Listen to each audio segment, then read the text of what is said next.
Kamu tadi keluarnya dari rumah Aman jam berapa? 11. Dan Loli kenapa kamu memilikinya ke Bang Rasman, Loli, bukan ke Mama? Karena apapun yang diomongin sama dia kan bohong semuanya. Yang dia bilang bahwa dia sudah pernah ketemu dengan saya dan dia bilang katanya dia di sini bersama dengan saya. Bohong itu nggak pernah. Halo guys, assalamualaikum warahmatullahi wabarakatuh. Selamat datang kembali di channel Reaksi Mas DU. Dan ini ada berita menggemparkan ya. Bukan dari aku sedih lagi kali ini ya. Ini dari artis Nikita Mirzani ya. Dimana Nick Mir ini kan kita tahu bersama ya, putrinya si Loli itu ya sedang dalam apa ya, ya ada polemik lah seperti itu ya, antara Loli, Nick Mir, dan juga ada Fadel Bajida itu pengacaranya juga Pak Rasman, itu ada polemik. Dan baru-baru ini boom lagi ya, 2 hari yang lalu, hari Jumat subuh, kemarin subuh itu Loli kabarnya kabur lagi ya. Kali ini dari rumah aman itu kabur, dan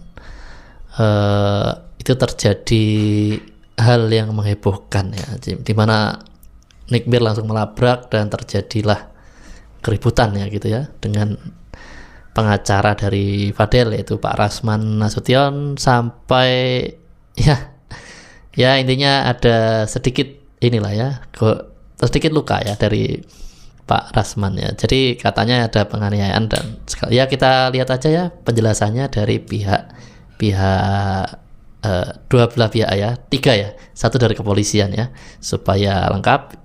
Yang dari Nikita Mirzani kita tonton yang akhir aja ya. Kita mulai dari Pak Rasman dulu aja. Yuk kita let's go ya. Ya kita lihat dari yang ini dulu guys ya. Mana sih? Apin. Udah. Saya butuh kesaksian dari mereka tadi malam. Cepat apa?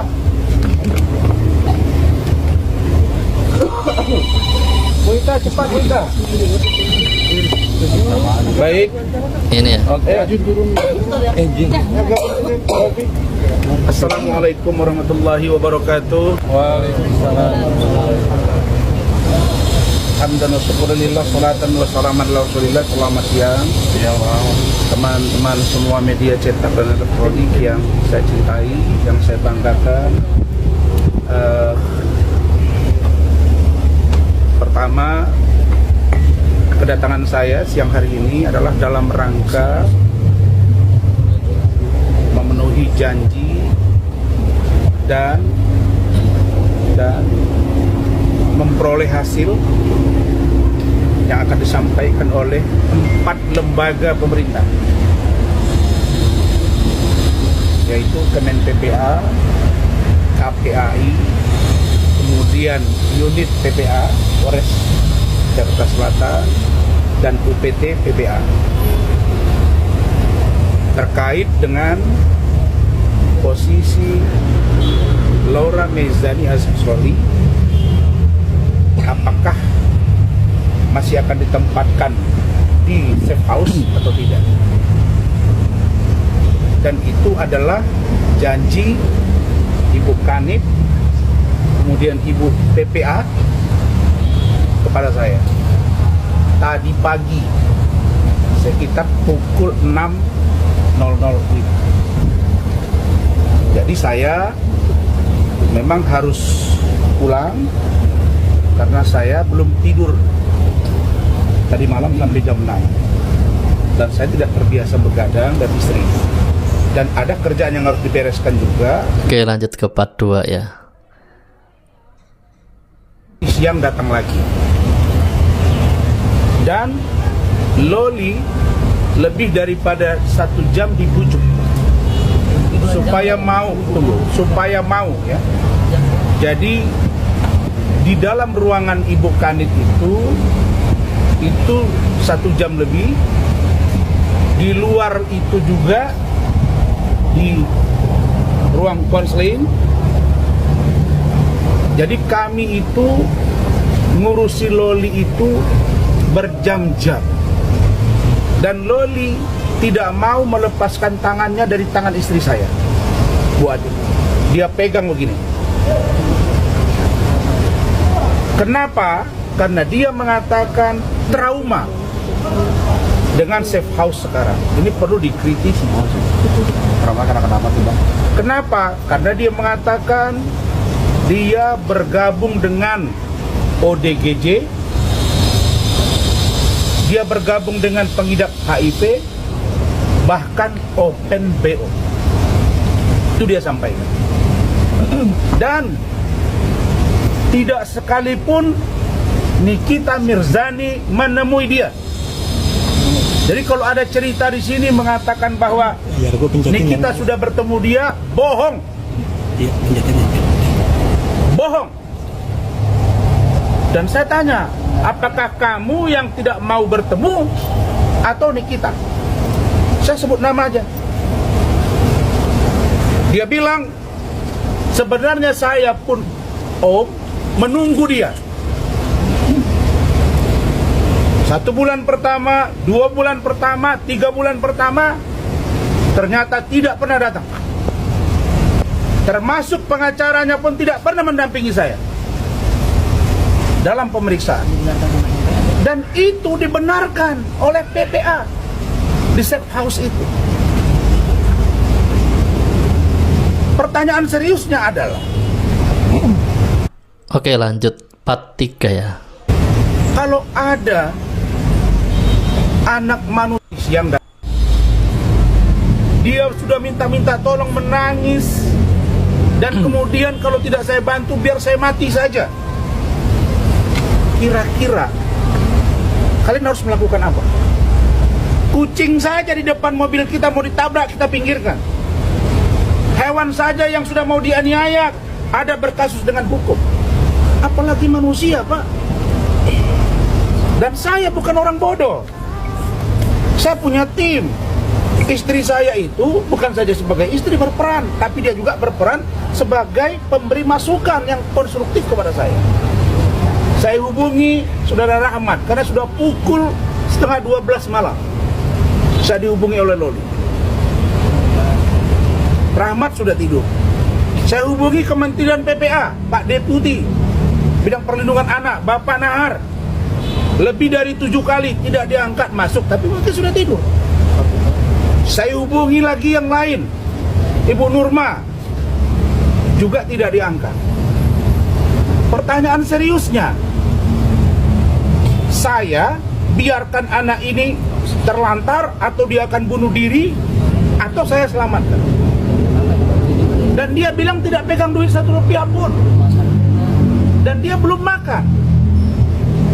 Maka saya dengan cepat diskusi dengan tim dan keluarga, maksud saya, oke, kamu dengan siapa? Nah, ini yang saya mau luruskan, NM. Yang di otakmu itu udah duluan saya lalui gitu. Kau kasus ke kasus, sekarang saya bentuk tim. Saya bentuk tim karena saya dianiaya. Nih, ada visumnya, dan saya bentuk tim. Nanti dipimpin oleh Saudara Lecumanan untuk memproses ini dan tangkap yang namanya Nikita Mirzani. Tidak ada ampun buat kau. Saya menolong anak kau. Saya membantu anak kau. Anak kau diurus negara. Kau. Ya, itu ya penjelasannya ya. Apakah dapat 4? Ada. Mungkin akan lain ceritanya. Tapi saya tidak mau menceritakan itu. Semua percakapan saya via Zoom, via video call, itu direkam oleh istri saya. Orang yang membawa dia itu adalah seorang sopir ojek, Maxim. Juga saya minta, Pak, tunggu di situ, jangan kemana-mana, karena dia sudah berada di depan kantor saya. Saya bilang, kamu jangan. Saya nggak mau nanti ini jadi lain cerita. Saya minta kamu di depan kantor saya ada Hotel Horizon. Silakan kamu ke situ.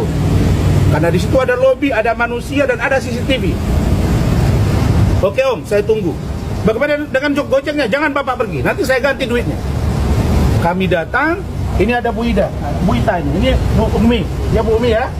Kemudian ada Bu Ita, ada Pak Sarmo driver saya, ada ini mana Rizky ajudan saya.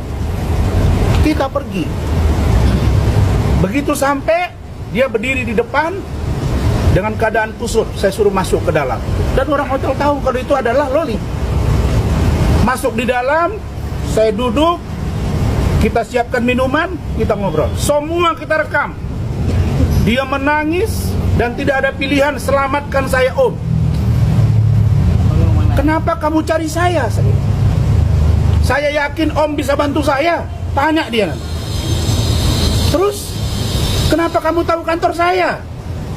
Om, memang saya nggak dikasih handphone, tapi saya punya TV yang bisa dilihat YouTube-nya. Smart TV. Saya lihat kantor Om di Rason Office Park.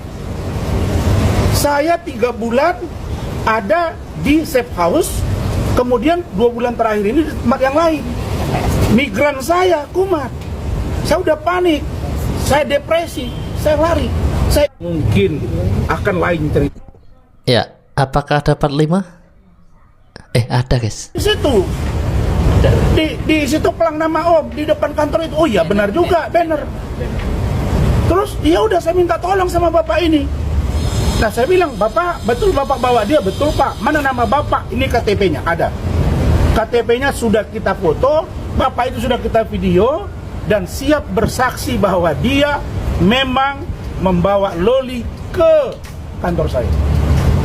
Clear ya? Jadi nggak usah dibilang bahwa saya ada mendesain apapun. Apa yang mau saya culik?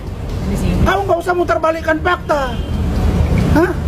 Anakmu melawan kepada kau. Kalau saya dengar ceritanya, jangankan dia, orang lain pun barangkali akan lebih marah kalau memiliki ibu seperti itu. Itu poin 1.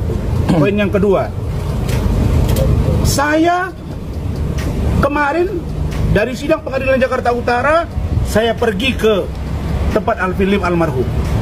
Memang saya dengan wartawan sampai tengah 10 malam, dan kita bubar di situ. Wartawan tanya, di mana Bang? Saya lagi ada. Kita lagi urusin begini, di mana? Iya, saya mau bikin. Saya nggak tahu Polres mana segala macam. Terus apa urusannya kalau media tahu? Terus kalian bisa dilarang apa? Nah sampai di sini. Tapi sebelum sampai di sini saya berdiskusi dengan Bu Ade. Saya berpikir apa yang harus saya lakukan. Kemen PPA nggak diangkat. Kalau pergi ke KPAI yang ada security. Kalau ke Polda Metro nanti dikira saya melengkai. Saya ke Mabes Polri makin tidak nyaman. Bawa ke rumah saya salah.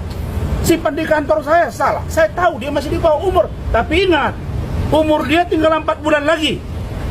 28 Mei dia sudah 18 tahun. Ini kita. Kau pilih anakmu akan jadi bom waktu buat kau, atau kau berbaik-baikan dengan dia. Datang kau ke saya bantu memperbaiki kau dengan dia. Kurang tulus apa saya? Sesampainya di sini, wartawan mewawancara, saya nggak ngomong, hanya diam. Saya kasih sedikit pengertian aja. Saya sampai ke belakang, saya duduk ngobrol. Wartawan datang, tiba-tiba dia nongol. Dia marah-marah di luar. Kita lagi konseling. Wartawan dimaki-maki, kita dimaki-maki. Saya tanya, ada apa? Loh, saya didorong, istri saya dipukul. Kok dia bilang pula kami menganiaya dia? Kalau saya mengeroyok dia, selesai dia. Saya menunggu laki-laki, bukan perempuan, makanya saya diam. Ada videonya, ada semua CCTV kok. Dan saya tidak melakukan perlawanan karena saya merasa tidak mungkin saya dipukuli dia. Saya melerai dia karena menghina istri saya. Dan kami udah capek dihina, dia pukullah saya, maka berdarah. Dan itu di depan Ibu Kanit. Dan itu di depan penyidik. Dan itu di depan wartawan. Dan ada rekaman yang lengkap. Saya buat LP, buat visum. Selesai. Nggak ada pilihan. Pak Kapolres, Pak Ade Rahmat, dan Pak Kasar Eskrim. Tadi malam beliau juga datang dan tidak tidur bersama saya. Ibu Kanit, Kasar Eskrim yang baru, lihat, Bang, udah Bang. Abang buat visum, dia perintah anak buah buat visum. Di situ. Oke. Sepertinya cukup jelas ya. Jadi dari kronologi yang diungkapkan oleh Pak Rasman ya. Tapi nanti kita juga perlu mendengar dari Nikita Mirzani ya. Oke, tapi kita ke ini dulu. Itu kami anggap nothing dan akan kami hadapi. Bentar. Ini istri Rasman ceritakan kronologi pemukulan Nikita Mirzani terhadap dirinya dan suaminya. Rasman. Jadi yang tadi kan Pak Rasman, sekarang istrinya ya.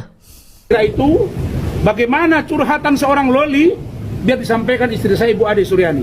Silakan. Ya gini ya, saya juga kaget tadi malam kan. Nah, kita baru pulang dari dari rumah dukanya Pak Alvin. Saya kan mandi tuh bulan sampai jam 10 malam mandi kan, terus gedor-gedor. Mimi ini si Loli nih apa nih nelfon ketika itu. Ah Loli mana? Itu Loli si Fadel kata gitu. Loh bukannya di safe house? Iya nih lah dia lagi ini nih lagi nungguin nih lagi di kantor.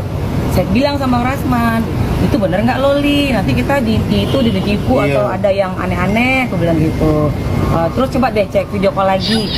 Dia punya handphone dari mana? Handphone itu yang punya bapak Gojek. Nah di video call sama Pak Rasman, bener dia kan. Baru aku pastiin, aku video juga tuh. Aku rekam kan. Oh bener nih si Loli nih. Dia udah nangis kan aku udah gimana mati gitu. Aja. Iya aku kalau nggak ini udah mati aja deh gitu kan. Jadi kami panik juga. Sampai Abang Rambut tuh obatnya ketinggalan, harus minum obat malam-malam itu.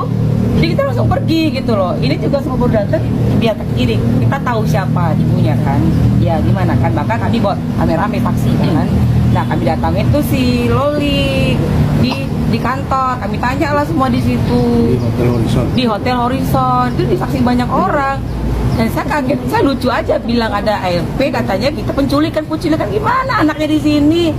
Penculikan kita antar baik-baik ke sini tuh, bahkan Loli itu cerita semuanya, bahkan dia tuh nggak mau ngelepasin saya.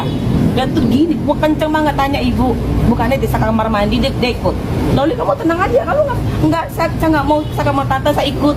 Nggak mau pisah sama Om Rasman. Nggak mau, saya nggak mau Om, tolong selamatin saya kayak dengan gitu. Menangis. Dia nangis, dia cerita semuanya bagaimana dia di rumah adik-adik. Aduh, saya sebagai Miris. ibu ya kaget. Selama ini jujur ya saya tuh respect loh sebenarnya sama ibunya, all out sama anaknya, seorang ibu tunggal gitu kan, single mom. Tapi begitu saya lihat Loli ini, wah kacau.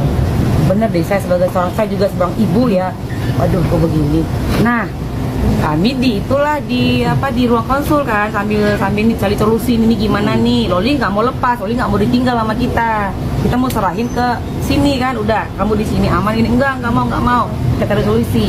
Tiba-tiba datang tuh ibunya.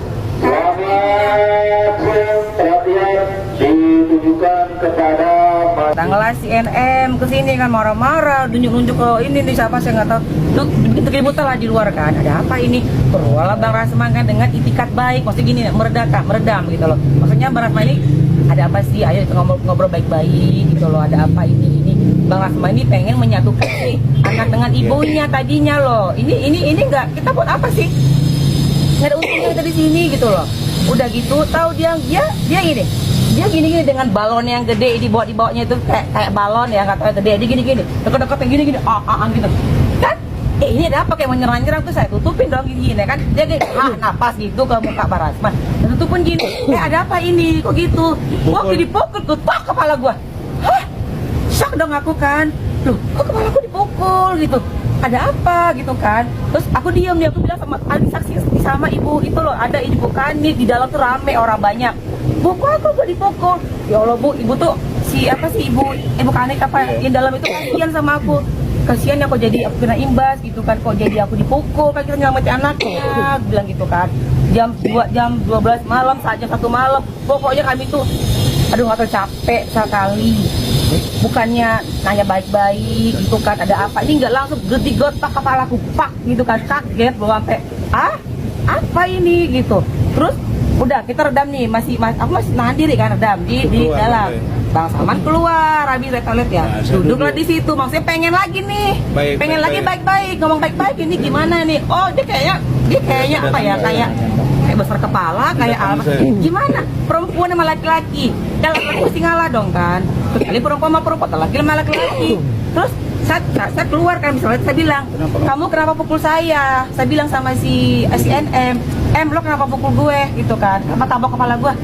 Oh dia nyerang saya gini, datang-datangin lagi-lagi, mulutnya ke sini ke depan mata aku, di depan muka aku, ya bau lah, kan enggak lah kan gitu kan, so aku mundur kan, so aku didorong sama gini-gininya gitu kan, Ya udah terjadi, dan rame lah, terjadi dorongan, dan rame lah semua polisi ngelerai, Rasman buat ada apa itu kok begini, udah Bang tonjok. Gitu. Jadi untuk ini itu Ya, itu penjelasan dari istrinya Pak Rasman ya. Sekarang kita dengarkan penjelasan dari pihak kepolisian ya. Yang jelas ya, satu ya kita jelaskan dari pelaporan dari saudara NM. Saudara NM tanggal 10 Januari 2025, pelapor adalah NM, kemudian yang menjadi korban adalah NM, LM, mohon maaf, jadi korban adalah NM, LM, terlapor adalah RAN. Ya. Kemudian waktu kejadian hari Kamis tanggal 9 Januari 2025 sekiranya jam 22.30. Tempat kejadian adalah di Polres Metro Jakarta Selatan. Kemudian pasal yang diterapkan di sini adalah pasal 76F junto 83, kemudian pasal 328 junto 330 KUHP, yaitu tentang penculikan, diduga ada penculikan, ya. Itu yang dilaporkan oleh NM. Kemudian lanjut untuk laporan berikutnya, apa itu dulu? Lanjut, ada pertanyaan? Lanjut aja. Lanjut aja. Kemudian laporan berikutnya, laporan polisi 105. Pelapornya adalah NM, terlapor adalah RAN dan AS. Ya, terjadi Jumat tanggal 10 Januari 2025 sekira jam 2.40 dini hari di Polres Metro Jakarta Selatan. Kemudian pasal yang diterapkan di sini yaitu 351 KUHP dan atau 170 KUHP. Ya, ancaman 5 tahun. Lanjut? Ya, kalau ini terkait penganiayaan dan pengeroyokan terhadap NM yang dilakukan, yang jelas ya. Ya, ini ada paduannya. Jadi bukan hanya pihak Pak Rasman yang melaporkan, pihak Nikita Mirzani juga bikin laporan, bahkan 2 ya barusan ya, penculikan sama penganiayaan ya. Kita dengarkan selanjutnya. Di 106 pelapor adalah LF, ya. Kemudian terlapor adalah MB. Yang terjadi di Polres Metro Jakarta Selatan Jumat tanggal 10 Januari sekira jam 4.20. Kemudian kasus yang dilaporkan adalah 335 KUHP atau perbuatan tidak menyenangkan berupa ancaman, ya, ancaman yang diduga, sekali lagi diduga ancaman yang dilakukan oleh terlapor. Ya. Lanjut? Ya. Kemudian laporan 104, pelapor adalah RAN. Lanjut, terlapor adalah NM. Kasus yang dilaporkan adalah 351 KUHP yang terjadi di Polres Metro Jakarta Selatan hari Jumat tanggal 10 Januari 02, ya, jamnya 02.49 di sekali lagi yang terjadi di Polres Metro Jakarta Selatan. Itu rekan-rekan, mohon izin. Bu Nurma, terkait kronologi NM sendiri, bagaimana mungkin Bu Nurma bisa diceritakan? Kronologis yang mana pasalnya? Yang pengeroyokan Bu Nurma. Ya, kalau itu memang terjadi di Polres Metro Jakarta Selatan. Setelah mungkin rekan-rekan melihat sendiri ada di live mungkin ya. Kalau menurut dari NM ada cekcok karena permasalahan tentang anak NM. Ya, itu yang terjadi. Kemudian setelah itu terjadi pengeroyokan atau 351, ya, penganiayaan. Apa mungkin NM sendiri dapat luka fisik atau bagaimana? Nah, ini masih kita dalami semua. Jadi kita menerima laporan, semua kita terima laporan. Kemarin ada 4 dan semua kita di 106. Oke, apakah ada part 3-nya ya? Intinya saling lapor guys ya. di waktu pukul jam 4.20 subuh ya berarti ya, itu kedua belah pihak saling melaporkan ya, dan semua diterima laporannya oleh Polres Metro ini ya. Ya, ada 43. Diperiksa atau dimintain keterangan oleh penyidik.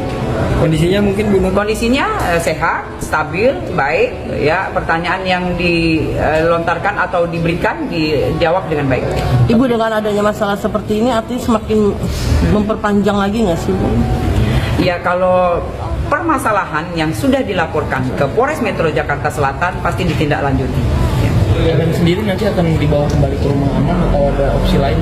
Ini masih di atas ya. Penyidik yang berwenang adalah penyidik, kemudian orang tuanya itu yang berwenang. Tapi Ibu konfirmasi kabur atau ada masih diduga? Masih diduga ya?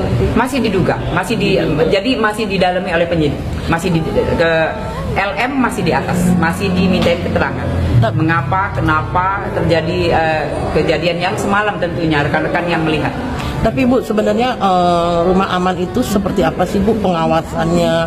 Bahkan kan dibilang tidak boleh megang handphone, itu seperti apa sih Bu? Iya, jadi kalau dari rumah aman, ya memang demikian. Tidak pegang HP, kemudian juga di pendampingan. Nah, itu semua dilakukan oleh di rumah aman. Ya, artinya dengan Loli yang akhirnya bisa keluar itu kan artinya membuat pihak ibunya mungkin tidak percaya lagi. Seperti apa Bu?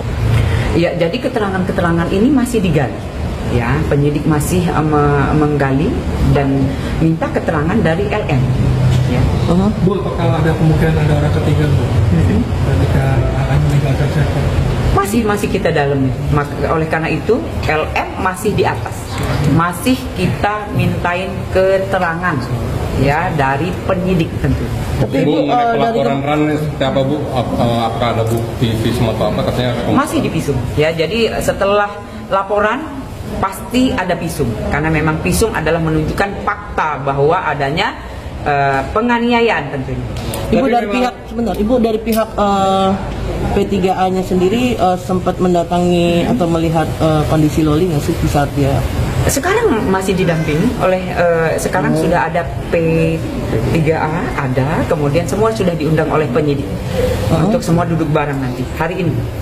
Bu, untuk dokter Ran sendiri mendapat luka fisik atau mendapat gimana Bu? Ya, jadi pelaporan ya dari Ran bahwa ada penganiayaan tentunya yang ada di wajah dari pengakuan Ran ya. Oleh karena itu diperiksa atau dimintain. Ya, ini ya. Jadi pada intinya seperti itulah ya. Saling lapor, dan LM tadi Laura Mijani ya, alias Loli. Ran itu Pak Rasman ya. Oke, lanjut guys. Bersama-sama untuk menyelamatkan Loli. Apapun cerita, Loli ini masih anak-anak, LM ini masih anak-anak. Artinya untuk tumbuh kembang dia ke depan, dia harus mendapatkan perhatian, dia harus mendapatkan kebahagiaan, dia harus mendapatkan pendidikan yang selama ini tertunda. Dan dia itu pulang ke Indonesia itu karena dia dideportasi, karena dia diberhentikan dari sekolahnya. Nah, ini yang tidak pernah dipikirkan oleh Nikita Mirzani gitu.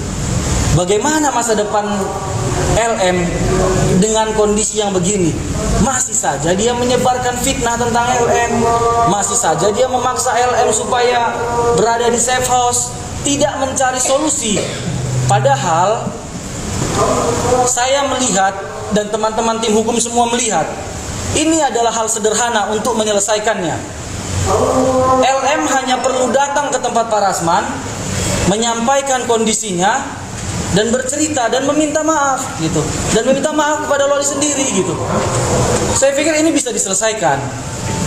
Tapi dengan kondisi LM yang tadi NM yang tadi malam sangat arogan. Bahkan saya mendapat informasi dari beberapa teman-teman yang menyatakan bahwa NM hadir ke sini itu dengan membawa pasukan 3 mobil gitu. Artinya memang sudah ada niatan untuk membuat ribut. Artinya mensreanya sudah ada Bang.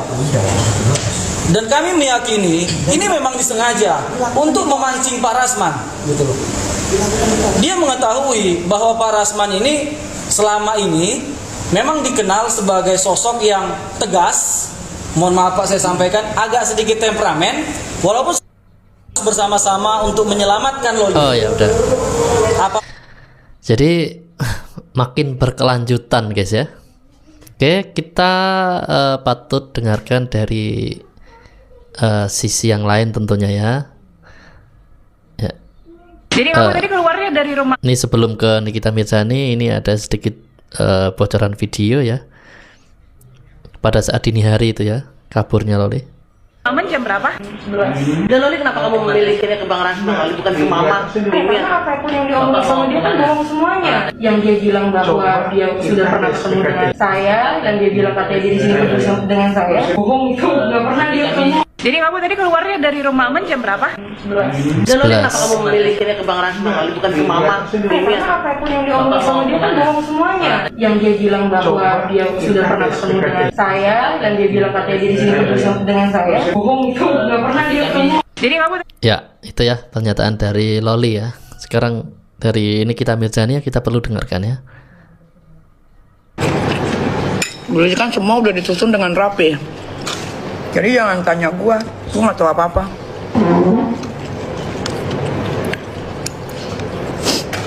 Habis ngerayain ulang tahunnya Mail, gua langsung pulang ke rumah. Lagi mandi, dikirimin temen-temen TikTok dari wartawan yang si Rasman Kodok Buduk panggil karena ditayangin. Dari situ gua taunya. Dia kabur dari jam 22.30 malam. Baru diantar ke Polres Jaksel jam 1:30 pagi. Berarti ada spare waktu untuk Rasman Kodok Buduk bersama istrinya dan The Gang untuk menyusun rencana. Kenapa baru diantar 1:30 pagi? Padahal itu anak kabur dari jam 22.30 malam. Ayo, kenapa? Kenapa nggak langsung 22.30 itu anak datang ke tempatnya Rasman? Kenapa nggak langsung diantar? Kenapa diantar 1:30 pagi? Kalian pikirlah, kalian kan otaknya juga nggak mungkin nggak bener semua kan? Kalau orang bener, ada anak kabur sedang berurusan hukum, ya. Apalagi Loli ini, Laura ini tidak pernah tahu jalan, karena selama dia hidup dengan saya, Laura itu saya kasih supir, jadi dia tidak tahu jalan, tidak tahu tempat, kecuali dia pegang handphone, diarahin bisa jadi. Dan di rumah Aman dia nggak dipegangin uang itu saya titipkan ke petugas. Ika aja guys, dari jam 10:30 kabur, tapi saya tidak diberitahukan sama sekali sebagai orang tua. Oke, bapak-bapak. Malah taunya jam 2 pagi dini hari dari TikTok. Wartawan itu tidak akan datang pagi-pagi buta kalau tidak ada yang menghubungi. Jadi kalau ada yang bilang di setiap kantor polisi ada wartawan kok, iya memang, cuman sampai jam 8 malam. Tapi jam 2 itu tidak akan ada wartawan. Kalau wartawan sampai ada di situ, itu fix pasti sudah dikoordinasikan. Masuk akal juga sih ya. Wartawan Indonesia tuh malas-malas guys. Apalagi pencari berita-berita begini. Suruh mantengin jam 2 sampai jam 2 pagi, nggak ada. Itu udah itu pasti ada yang nelpon. Ini nih Loli kabur nih. Cepetan, gua bentar lagi mau bawa ke Jaksel. Ke Polres Jaksel. Gitu. Jadi buat penikmat sosial media, jangan tanya saya lagi. Kak, gimana Loli bisa kabur? Coba tanya sama yang berada dekat dia tuh, si Rasman. Lagian Rasman juga kadang-kadang suka bodoh. Dia ngaku sendiri bahwa si Loli video call voice note. Berarti kan Loli ada handphone. Yang seharusnya handphone itu tidak boleh. Di rumah Apan itu seharusnya Laura itu tidak boleh pakai handphone, tidak boleh melihat berita luar. Harusnya dikasih kegiatan aktif di dalam. Ya itu tadi klarifikasi ya, kalau kronologi lah ya versinya Nikita Mirzani ya.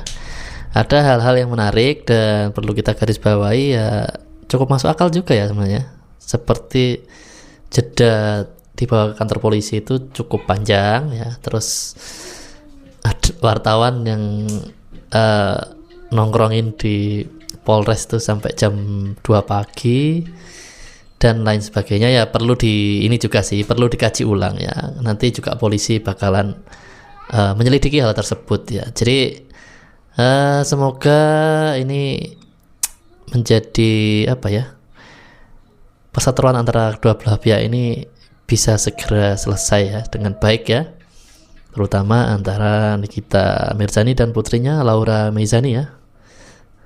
Itu bisa segera baik-baik aja lah gitu ya. Oke guys, mungkin sampai di sini dulu video kita kali ini ya. Kita akan mengupdate ya konten-konten menarik lainnya di video berikutnya tentu saja ya. Oke, aktifkan notifikasi dengan cara tekan tanda lonceng dan pilih aja semua supaya kalian tidak ketinggalan. Oke, sampai jumpa di video berikutnya. Wassalamualaikum warahmatullahi wabarakatuh.